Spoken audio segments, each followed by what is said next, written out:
So, Avatar the Airbender. I thought it was called the End of Aang, but it's actually called Avatar Aang the Airbender because who's that guy? James Cameron. James Cameron. Even though Avatar the Airbender was made before he made his movies, he got a copyright on the Avatar name. As I understand it, it did. So that's why the end of Korra is called the end of Korra, and not Avatar Korra or something like that. But I digress. So, the movie came out, was leaked a few days ago. And I tried to resist. I don't think I really knew. I already knew the movie come out, just a couple clips. I tried to resist, but I could not. And I didn't want myself to get spoiled. I was seeing stuff. So I just decided to go ahead and watch the movie.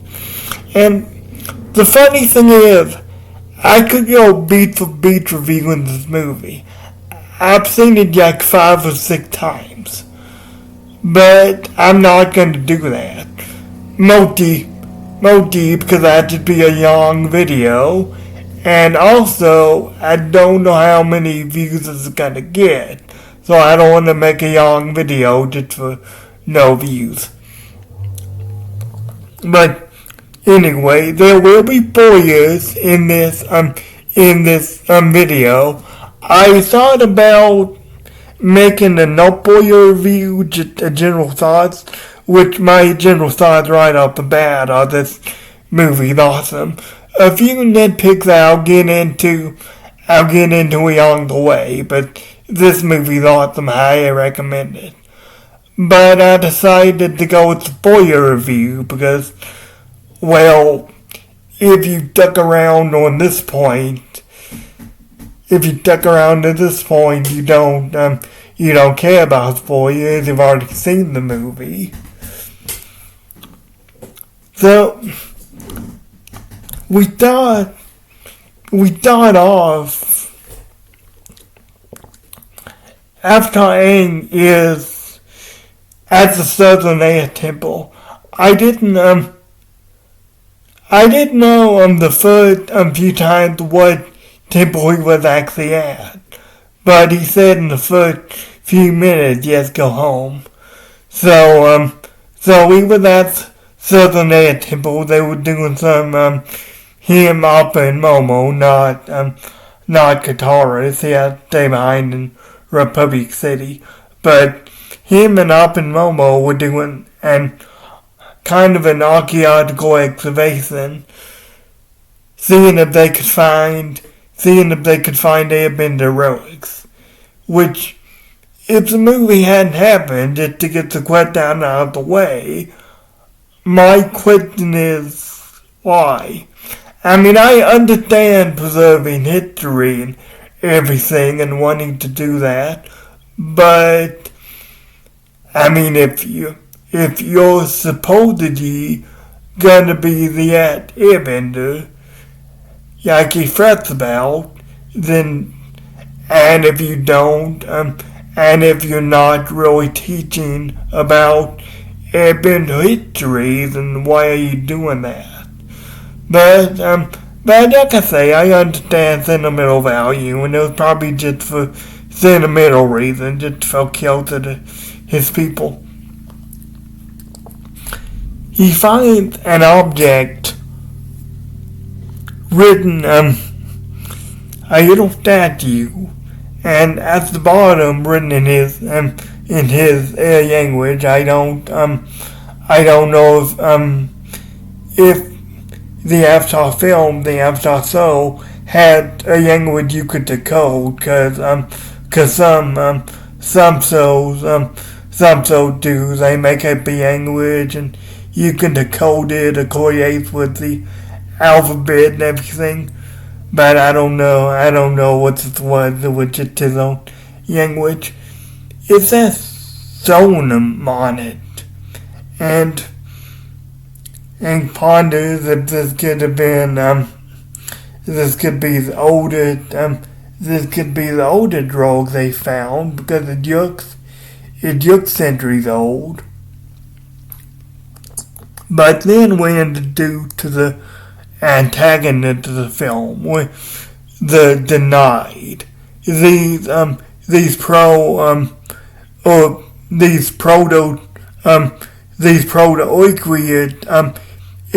types. So we're introduced to the denied, but just very focused on one character. Her name is Kiik. I'm pretty sure it's Kiik.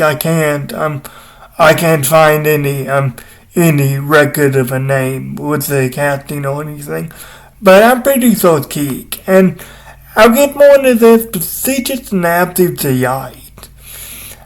I mean, she's like 14 or 15, so I did the math, and I wager there's a 10-year age difference between herself and the rest of the gang. It ain't Aang and Katara, because if there was any more of a 10-year age difference, since they know a little bit of peace, it's a one that 10 years ago when Aang was 13. So I don't think if they knew that piece, I don't think they'd be with the denied, because what she says is, well, basically, if you've seen the end of Coral, what's the equity about? What she says is, we're sick of you having all the power, because Aang does offer to help her. Aang does offer to help her instead of fighting, because they came to kill, they came to fight. But Aang does offer to help her, and she said, we don't want your help, we're sick of living in a world where benders have all the power and we have none. And I mean, okay.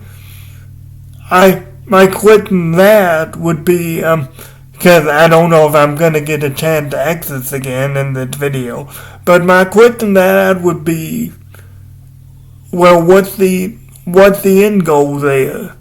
I mean, if you get the power that these vendors supposedly have, what are you gonna do with it? I mean, what's gonna be the end goal there? And like I say, let's go with like 14 or 15, maybe 13. So she didn't come up with all this on her own, basically is what I'm saying. So someone had to have told her this. They just seem to be a bystander. And later on in the film, we do find out why. But kind of a pivotal moment for her comes at the very beginning of the film during this fight. One of her denied comrades, they goes, oh, I'm sick of it, just kill him already. And she takes a flaming arrow. Now, I actually didn't notice this until my rewatch. She takes a flaming arrow and points it straight at Aang, but I thought she was pointing at Kiik. But what happened was she had the flaming arrow pointed at Aang, but one of her other comrades knocks it down. Says, "No, you'll bring the plate down." So because of that, the arrow was at Kiik. But it is worth noting that she saw this as the direction of Aang and Kiik, because Aang and Kiik were at very close proximity to each other. So she didn't really, I mean, we see this later on, but you get the sense she didn't really care about Kiik all that much. So, but this flaming arrow is thawed. It's redirected at Kiik. I mean, Kiik just had the look of fear on her face. Like she's dark still. Like she's still, she doesn't know what to do. She just thought this happened. But Aang scoops up and, well, not scoops up, but Aang tackles her out of the way and falls with her to the ground because they like 7, 10 stories up by this point. So he falls on the ground, on the ground and cushions her with his back, like how you would cradle, how you would protect a child from falling. So he takes the brunt of the impact on himself, on his back. And Kiik recognizes this. You just saved my ass. Why would you do that? But before she can ponder more, which I'm gonna go a bit quicker than this review than I'm going. But this is just important stuff. But before she can ponder more, that goal that I talked about, the one who shot the arrow, now she doesn't check on Kiik at all. Cause she saw her fall with that arrow, but she doesn't check on Kiik at all. She just says, Kiik, what are you doing? Come on. Basically is what she says. So, she comes on, but because of, she hesitates a bit, but ultimately she does go with them. That, flaming arrow does end up compromising the technical integrity of this ancient temple. And Deeple does start to fall, does start to fall over. So, I don't think Aang really meant to do this, but there was another guy who tried to rush out when he noted the temple was capturing, but he wasn't fast enough.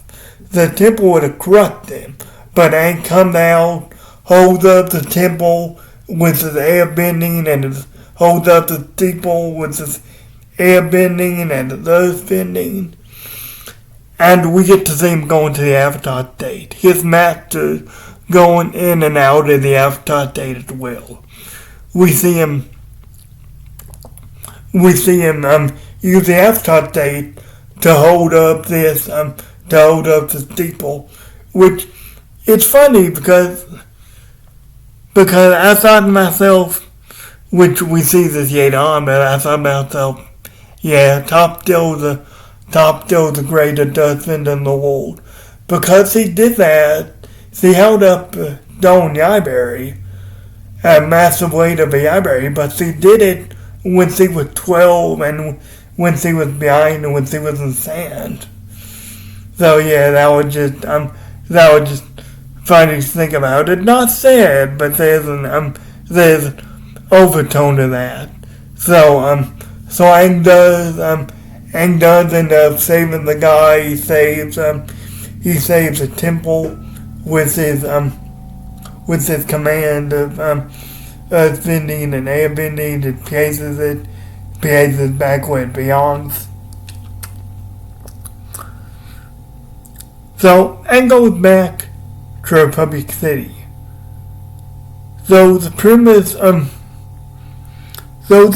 this movie basically is they're trying to find a staff, this supposed staff to bring back airbending.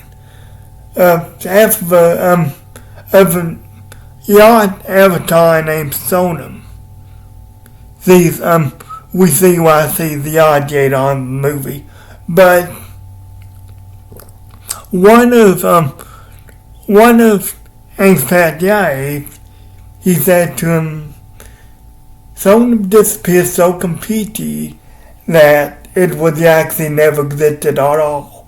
So we don't know if he died. We can assume he died because Aang is the Avatar and has been Avatar since. But she just disappeared. I mean, no Avatar has been able to connect with her. Not even the Avatar directly after her. No Avatar has been able to connect with her. But they apparently has such strong connection with the spiritual side of being an Avatar, and she actually created this staff. So I would guess it's made of spiritual energy or something. So she created the staff to. Well, we don't know this yet, but because it's revealed later on in the movie, but she created the staff to give people airbending, because there's a war in her time as well. So, and take that information. He goes to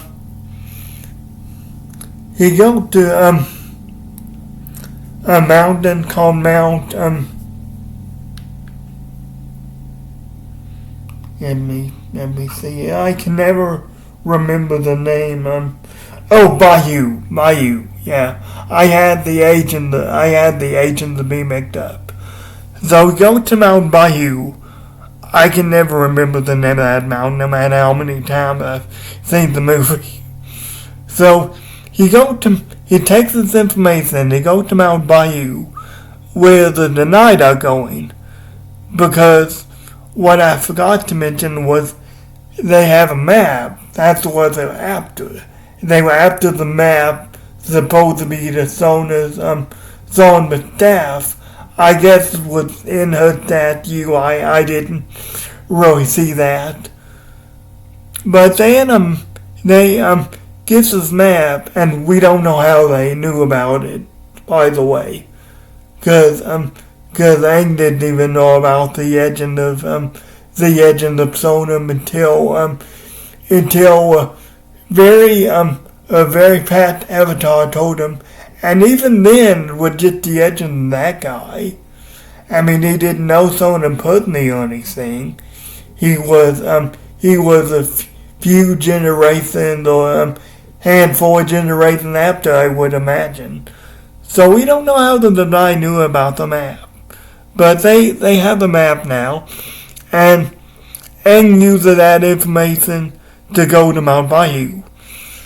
He sees someone encased in ice. He goes up the snowy mountain, and he sees someone encased in ice. Not unlike Aang was. So we get to see some powerful bending from Aang. We get to see him use the power of air, use the power of water to break this encasement like it's nothing. He finds this man in the ice. His name is Targa, and he's an airbender too. He was encased in the ice. Later on, we find out the real reason why. But he says he was encased in the ice because of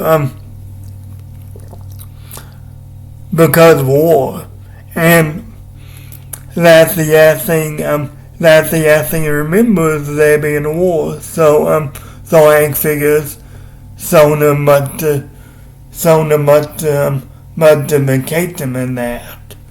Because no one but the Avatar could encase him in a beer like that and preserve him.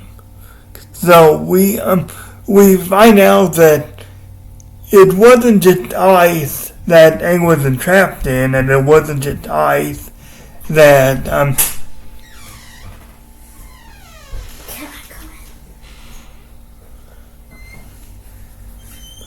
and it wasn't just ice that Taka was entrapped in. We found out that some spiritual avatar like property to it.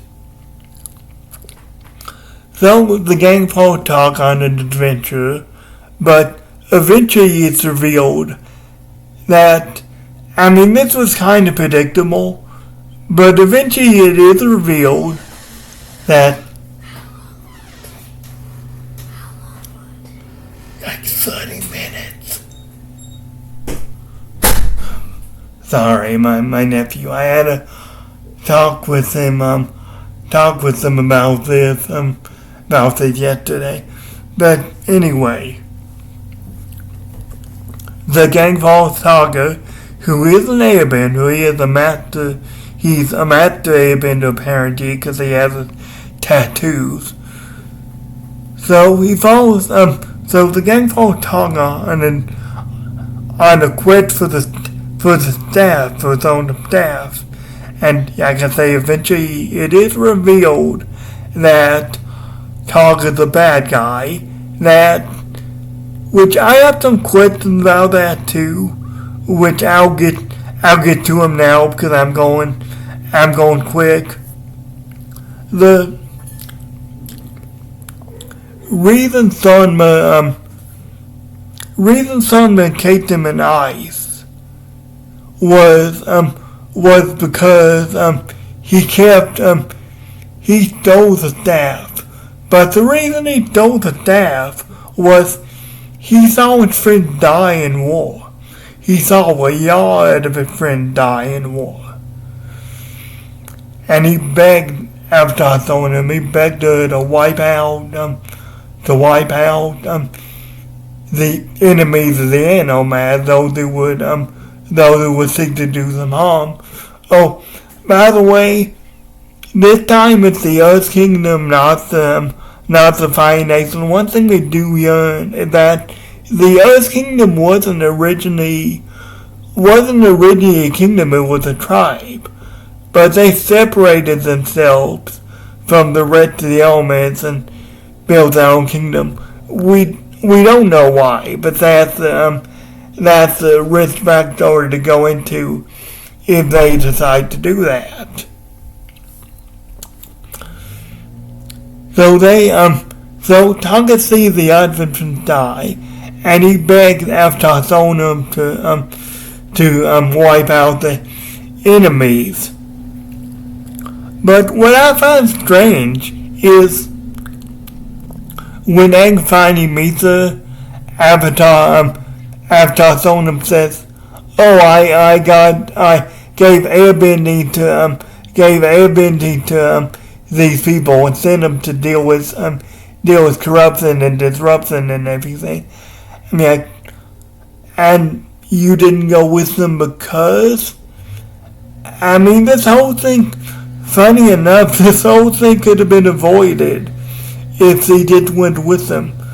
Because of not going with them and Togga, the Aldrin die and everything, he steals the staff. And when he steals the staff, he becomes corrupted. He becomes corrupted with hate and envy and revenge of the other nations and such. But so that was a little convenient that happened. And Sonma doesn't really take responsibility for it. He doesn't say, "Oh, I should have gone with them," or "I should have gone with you. Was this party my fault?" No, he doesn't do that. But at the end, he does admit something that I'm guessing he admitted. But we'll get to that when we get to that. So Togga ends up, Aang ends up finding the staff, and while that's going on, Togga ends up having a confrontation with Katara to talk about them differing beliefs and what Togga believes needs to happen to bring the Anomads back, because there's never peace between the elements according to him, which he's kind of right. Honestly, he's kind of right that there's never been peace between the elements. They can try to be, but there'll always be, even with the denied, there'll always be people who come after people with more because they feel entitled to that.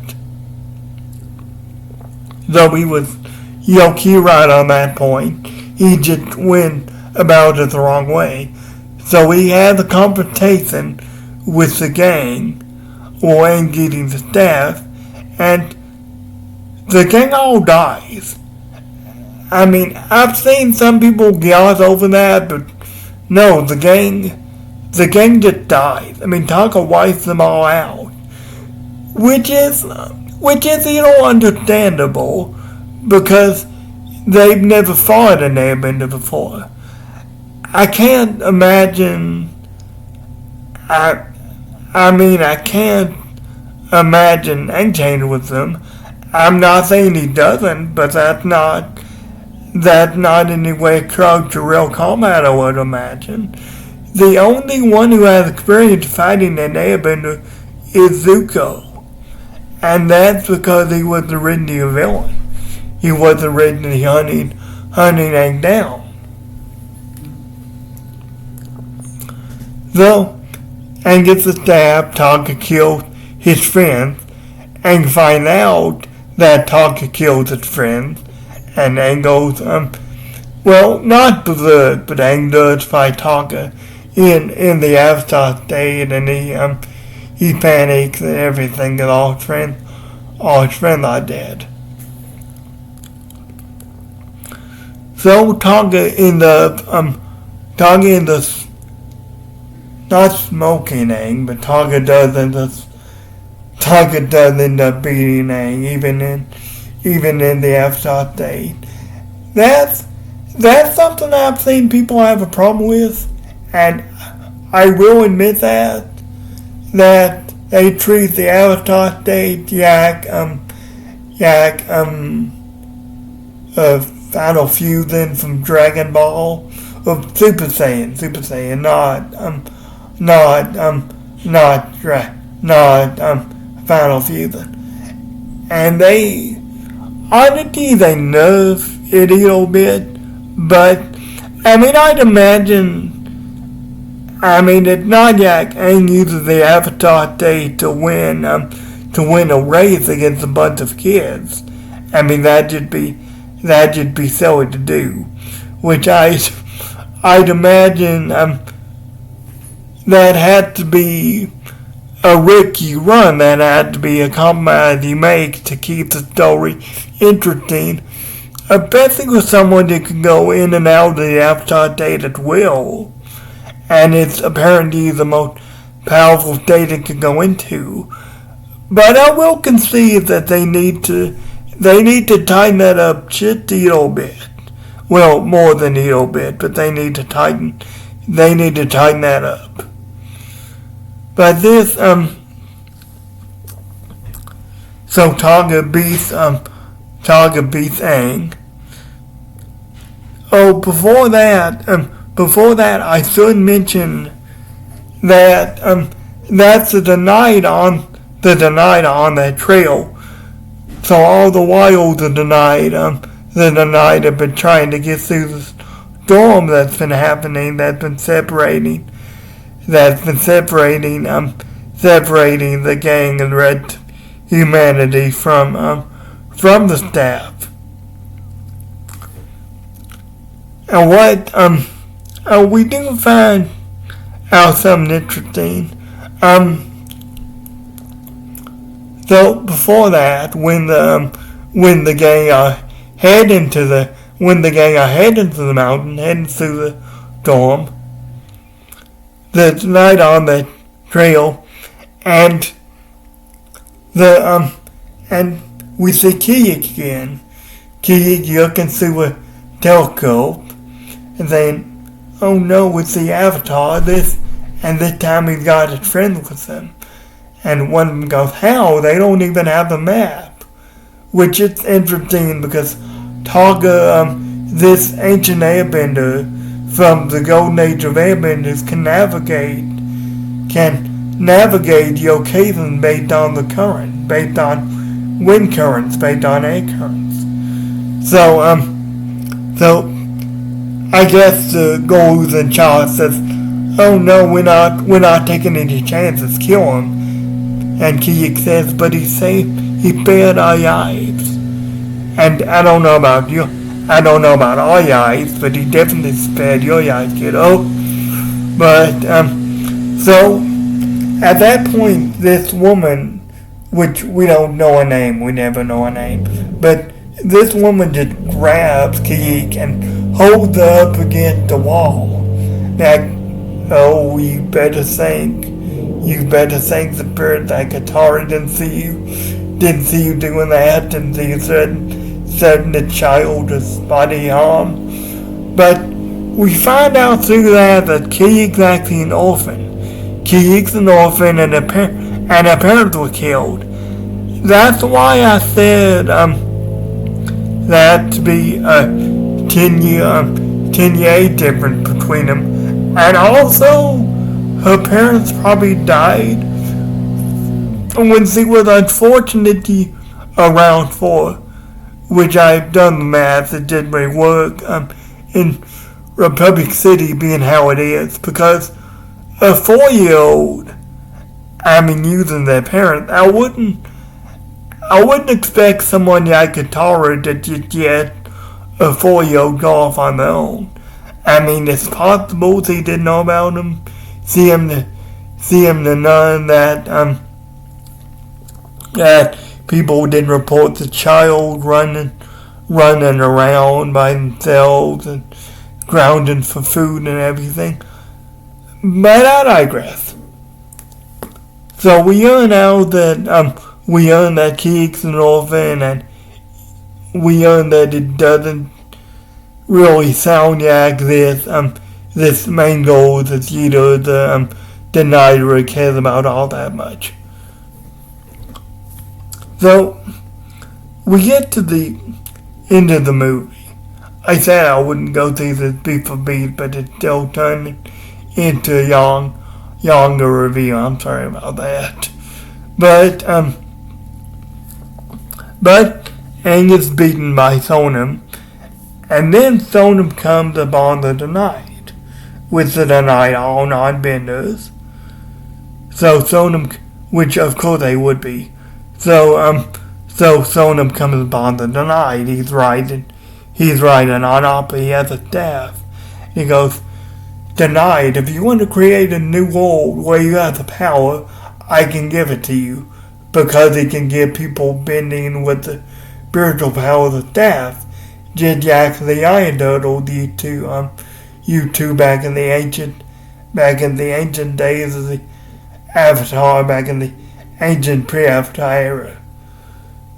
So, says, if you want to create a world where you have the power, I can give it to you. So they all join up with Sonam, or with Saga, not Sonam, Saga, I'm sorry. So they all joined up with him, and I'm just wondering what Kiyik is thinking, because she heard that the Avatar dead. Maybe she doesn't know his name, but she heard that this nice man who saved her life, he's dead now. So, or as far as he knows. So, I'm wondering what she's thinking. But that goes by pretty quickly. We get Aang being defeated, and sort of wallowing in self-pity, like he trusted Targa over his friends, and he trusted Targa over his friends and everything, and at that point, he comes into contact with Sonam, because what he says, first of all, is he says, "No Avatar has ever fallen so far as to join me in my sorrow." So I guess the other Avatar just wasn't emotionally broken enough to communicate with Sonam, which seemed convenient. but I guess more yes, that is what it said. So that's what happened. So Sonam and Aang kind of get on to each other. Aang says, "How could you give power to a monster?" And Sonam behames him for free and Targa and gets onto him for that. Aang's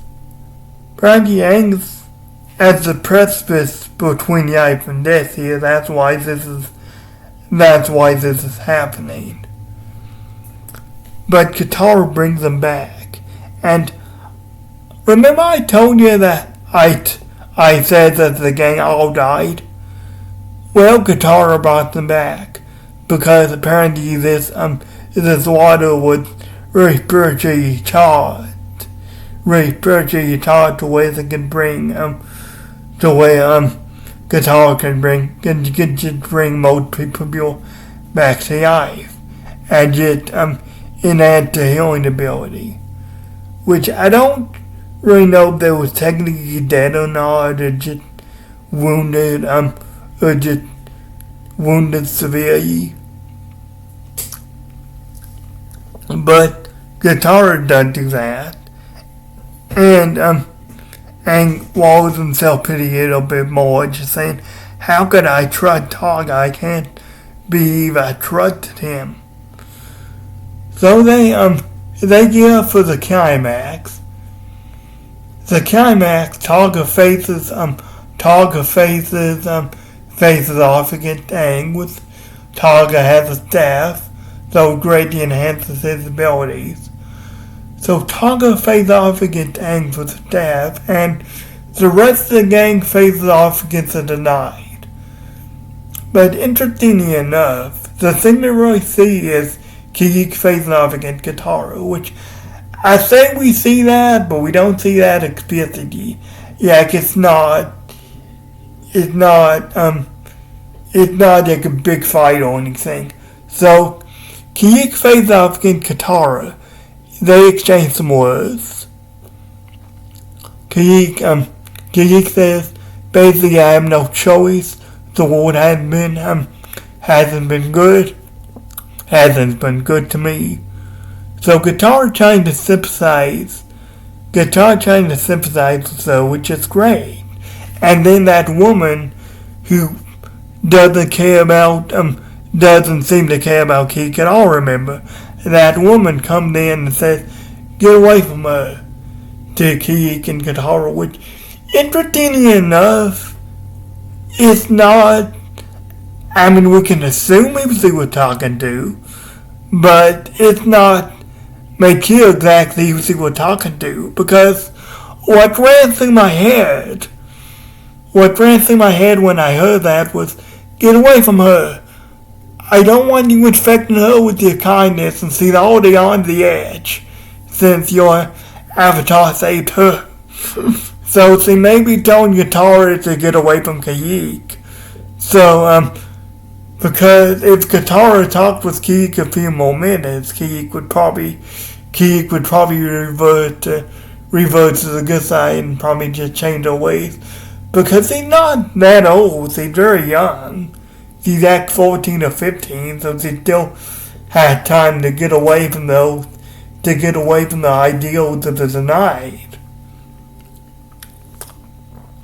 So, Katara and the woman fight for a little bit, and the Denied eventually backs the rest of the gang into a corner. And Katara run out of water. Apparently the goat doesn't have any fire. Apparently there need to be a source of water and fire for them to bend, which I didn't understand from the original show. But apparently there need to be a source of bending for that element to manifest itself. So they're back in the corner. We don't know what they're gonna do, but But Sokka comes in with his new invention. They called it a Sokka cycle, where you can drop. It's basically a bicycle that has pouches of water and flame to soothe from its engine. Everything that you can drop.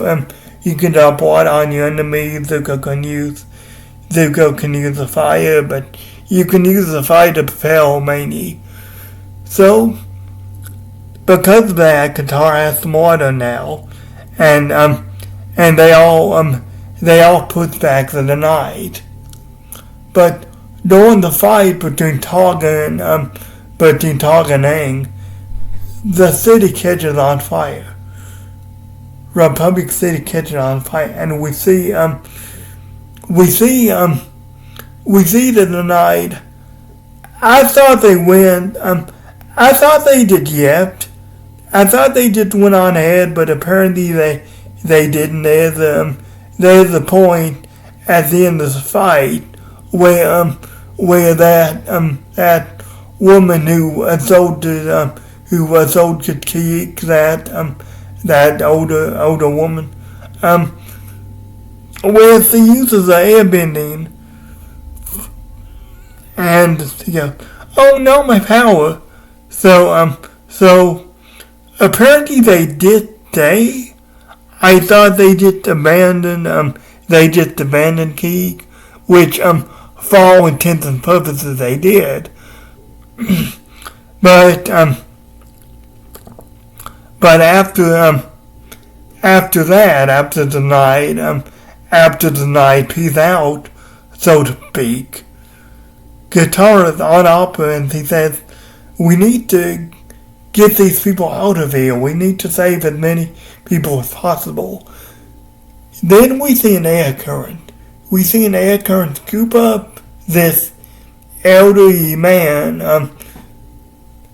which would have been crushed by debris. It's Kiik. Kiik uses the airbending to save this man, and Kiik and Katara just say a yuck. They did a yuck of understanding, a yuck of pride from Katara, maybe. Just that this girl was chosen to do the right thing. Because you can't always control your circumstances, but you can control how you react to them. So back to the fight with Togga and Aang. Togga's Togga is not regular Togga now. He's a spiritually possessed, spiritually enhanced, with the power of the temple and the staff. So Togga and Aang are fighting, and Togga gets the upper hand on Aang.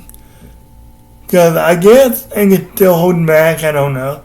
But Togga gets the upper hand on Aang. And says, "Oh, you should have stayed away.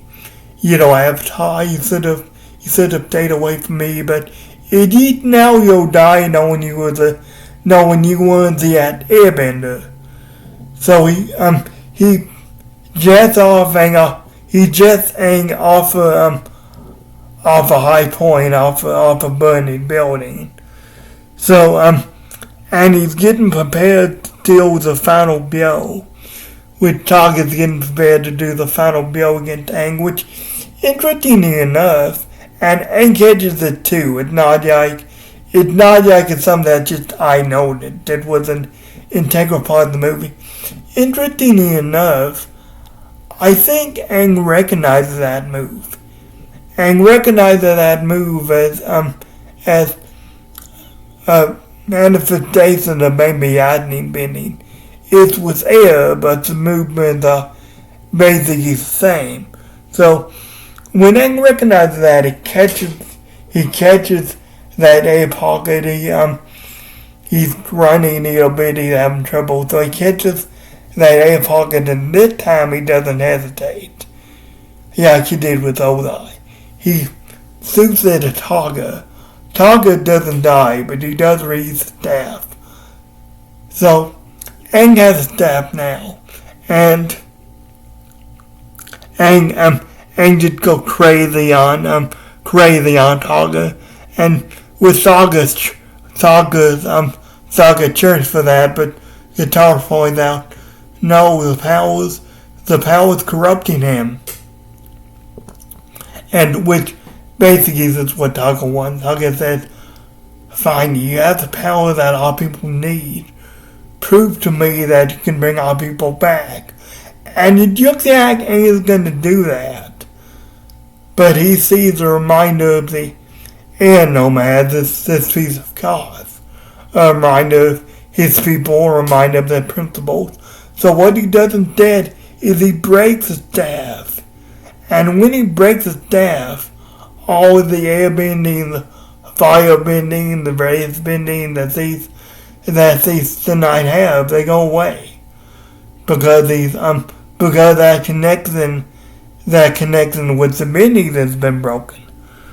So he breaks staff. Taka says, why? Why would you do that? Why would you break the staff that could bring our people back?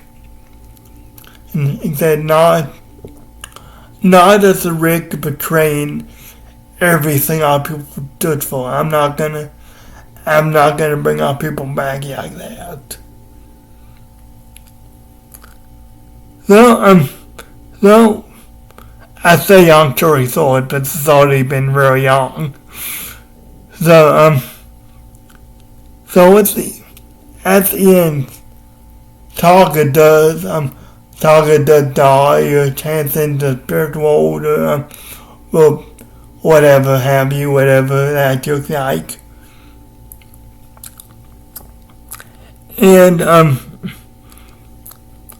And I told you that Sunba does say something that I'm guessing he said.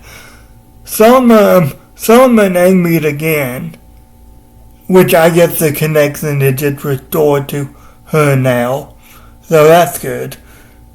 Sunba and Aang meet again, and Sunba tells Aang, you're the true embodiment of our people. Thank you for giving up the power that I could not. Because I guess they were the old corrupted by the power too. I mean, they didn't use it like Taga did, but you've heard basically saying, when someone gets power, it's hard for them to give it up. So, she thanks Aang for giving up the power that she could not, for breaking the staff, cause that power doesn't belong to anyone. The only reason that power was created was out of necessity. But now that power doesn't have any relevancy. Like I say, when someone has power, more power than you that you perceive, there'll always be someone longing to take that power away for their own benefit. They may say it's altruistic, they may act like it's altruistic, like Amon would do years from this point, but it's not altruistic. They're just after powers that they don't possess. But at the end, we see Kiik, and Kiik's become an Aakite, and we see a bunch of Aakites surrounding Aang. Apparently Aang has the idea, oh yeah, I could just teach my culture to other people, which I don't know. Come to think of it, I don't know if this was his plan in the beginning, but they restored the Air Temple. The Southern Air Temple, Aang's former home, and we see Kiik is an Airbender, is an Aakite, apart from some other people. Now, I thought these other people were the rest of the night. And that was going to be one of my complaints. That I don't buy that the rest of the night would just become Akiite. But someone pointed out to me, and the credits, you can't see the Denai used to be in prison. So these were just other people. These weren't the night. But we see Kiik is an Akiite along with some other people, and they're getting ready to go on a journey to find air relics, to find other relics, other rocks gathered from the air nomads. So they go on. The movie's wrapping up at this point, but they go on, and they it doesn't say specifically where they are. I don't think. Some place that only Sonam knows about, because I do remember that Sonam told me this place hasn't been disturbed for thousands of years. It's very accurate. So the movie's about wrapping up, but they do find a herd of bison. That were understood that were just grazing. Which the movie's basically over and done with now. With this, the movie was great, which I know I wasn't more coherent in this review, but funny enough, I did say I wasn't gonna review it beat for beat, but that probably would have been the better thing to do for me, to just review it beat for beat. But I got to the important point that I didn't leave anything out. Like I say, I've seen this movie like 5 or 6 times already. So I still know it pretty well. But about Kiik, some of my complaints from the movie, I do wish we got more about Kiik, like more of her. I could see her really bonding with Katara and Aang. Maybe like a surrogate daughter, not officially adopted. Maybe it doesn't matter, but I could see her going really close with them. Maybe especially Katara, just as a surrogate daughter, because they both lost their mother, and Aang never had any parents, and this girl's only 14 or 15 years old, and she's been on her own, maybe for quite a while since her parents died. So, which, interestingly enough, we don't know if they were killed by the Fire Nation, or we don't know if they were killed by some other force. We can assume that they were killed by the Fire Nation, but we don't know that for sure. But if they do make a series, I'd 100% want to see more of this adorable girl, because she just has you can tell she just has a good heart. I mean, even when she was with the Denai, he was like, don't you think killing him is a bit rash? I mean, he did spare our lives. So, she has a good heart. She just needs someone, or adversity to just bring that out, just separate her from her denied comrades. So if they make a series out of this, directed following this, I would definitely want to see more of Kiik. One thing I don't like is, and someone tried to tell me this wasn't true, but this was confirmed by one of the casting directors, the director wanted to one thing I don't like is this wasn't as woke as I thought it would be. But one thing I don't like was the original cast. Yeah, I know Mae Whitman, Jesse Fiala, all that. They were even minor characters, Akiyasu and Roku, the voice actors. They were fired for being. They were fired. They were let go for being white. Cause nowadays the rule of thumb is, if you make a movie, even if that movie is with ethnic people, fictional ethnic people, but still, if that movie is with ethnic people, you cannot have a white person play them. Any other race is fine, but you cannot have a white person play them. Just it had to be from their own nationality to be authentic, which I think is utterly stupid. Which, funny enough, there's been this debate going, and you've probably seen it.